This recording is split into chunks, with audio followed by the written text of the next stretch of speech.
एकता का बल। एक समय की बात है कि कबूतरों का एक दल आसमान में भोजन की तलाश में उड़ता हुआ जा रहा था।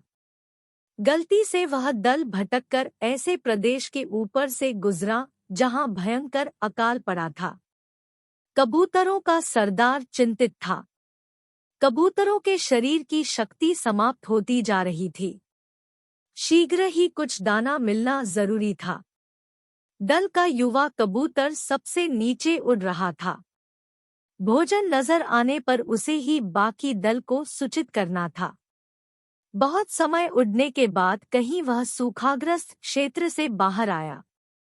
नीचे हरियाली नजर आने लगी तो भोजन मिलने की उम्मीद बनी।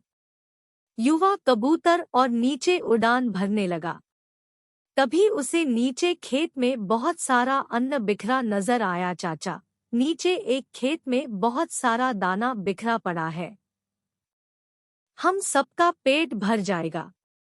सरदार ने सूचना पाते ही कबूतरों को नीचे उतरकर खेत में बिखरा दाना चुनने का आदेश दिया। सारा दल नीचे उतरा और दाना चुनने लगा। वास्तव में वह दाना पक्षी पकड़ने वाले एक बहेलिये ने बिखेर रखा था। ऊपर पेड़ पर तना था उसका जाल। जैसे ही कबूतर दल दाना चुगने लगा, जाल उन पर आ गिरा। सारे कबूतर फंस गए। कबूतरों के सरदार ने माथा पीटा, ओ, यह तो हमें फंसाने के लिए फैलाया गया जाल था। भूख ने मेरी अक्ल पर पर्दा डाल दिया था। मुझे सोचना चाहिए था कि इतना अन्न बिखरा होने का कोई मतलब है। अब पछताए हो क्या जब चिड़िया चुग गई खेत। एक कबूतर रोने लगा, हम सब मारे जाएंगे। बाकी कबूतर तो हिम्मत हार बैठे थे, पर सरदार गहरी सोच में डूबा था। एकाएक उसने कहा, सुनो, जाल मजबूत है, यह ठीक है, पर इसमें इतनी भी शक्ति नहीं कि एकता की शक्ति को हरा सके। हम अपनी सारी शक्ति को जोड़े तो मौत के मुंह में जाने से बच सकते हैं। युवा कबूतर फड़फड़ाया, चाचा, साफ साफ बताओ तुम क्या कहना चाहते हो। जाल ने हमें तोड़ रखा है, क्षति कैसे जोड़े। सरदार बोला, तुम सब चोंच से जाल को पकड़ो, फिर जब मैं फुर कहूं तो एक साथ जोर लगाकर उड़ना। सबने ऐसा ही किया।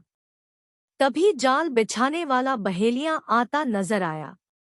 जाल में कबूतर को फंसा देख उसकी आंखें चमकी। हाथ में पकड़ा डंडा उसने मजबूती से पकड़ा व जाल की ओर दौड़ा।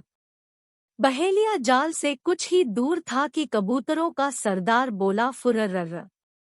सारे कबूतर एक साथ जोर लगाकर उड़े तो पूरा जाल हवा में ऊपर उठा और सारे कबूतर जाल को लेकर ही उड़ने लगे।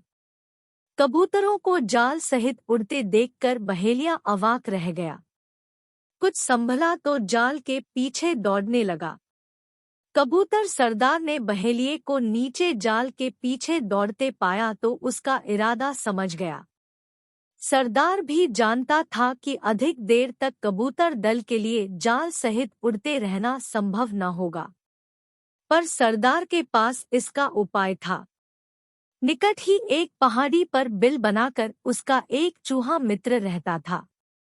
सरदार ने कबूतरों को तेजी से उस पहाड़ी की ओर उड़ने का आदेश दिया। पहाड़ी पर पहुंचते ही सरदार का संकेत पाकर जाल समेत कबूतर चूहे के बिल के निकट उतरे। सरदार ने मित्र चूहे को आवाज दी।